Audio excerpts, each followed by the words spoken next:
pour son livre polémique, dont certaines victimes présumées de Patrick Poivre d'Arvor ont contesté les méthodes. Romain Verly a tenté de recueillir le maximum de témoignages de proches. Et qui dit proche de PPDA peut aussi bien entendu comprendre des proches de Claire Chazal. Et ils sont nombreux à avoir décliné l'invitation de l'auteur de l'ouvrage PPDA, Le Prince Noir, édition Fayard, notamment dans le cadre de l'évocation du fils de la journaliste, fruit de ses amours passés avec l'ancienne vedette de TF1. Ce qui témoigne à nouveau du besoin viscéral de Claire Chazal de protéger son fils, aujourd'hui âgé de 28 ans. On peut le découvrir dans les pages du livre, à travers les messages de refus, anonymes, reçus par Romain Verly. Ainsi, une des personnes contactées rappelle que ces propos pourraient peiner Claire et surtout son fils François.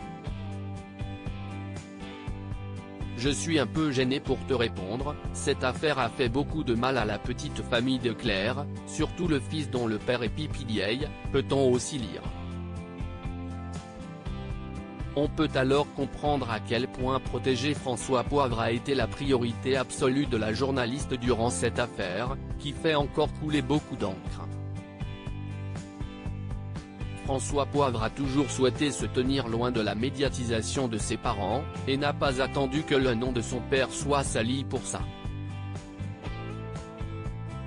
Le fils de Claire Chazal et Patrick Poivre d'Arvor a toujours été un jeune homme discret. Et la journaliste n'évoque que très rarement son enfant unique. En mars 2022, elle avait néanmoins accepté de faire quelques précieuses confidences sur son fils François dans les colonnes de Gala. Un sens à la vie. Il est la raison d'être, la raison de vivre. Pour moi, avoir un enfant était une nécessité.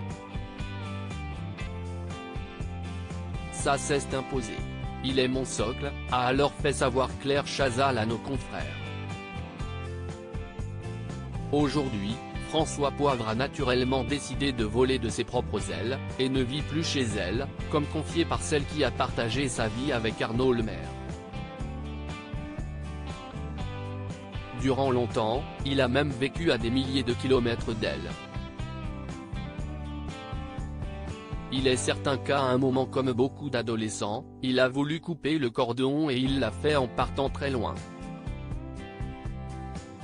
D'abord en Nouvelle-Zélande, puis à Londres et désormais à Hong Kong, avait d'ailleurs confié Patrick Poivre d'Arvor à ce sujet, à VSD en 2016. Il n'a pas eu un rapport très facile avec la notoriété, avait noté Claire Chazal à propos de son fils, dans les colonnes de Paris Match en 2019. Patrick Poivre d'Arvor reste présumé innocent des faits reprochés jusqu'au jugement définitif de cette affaire.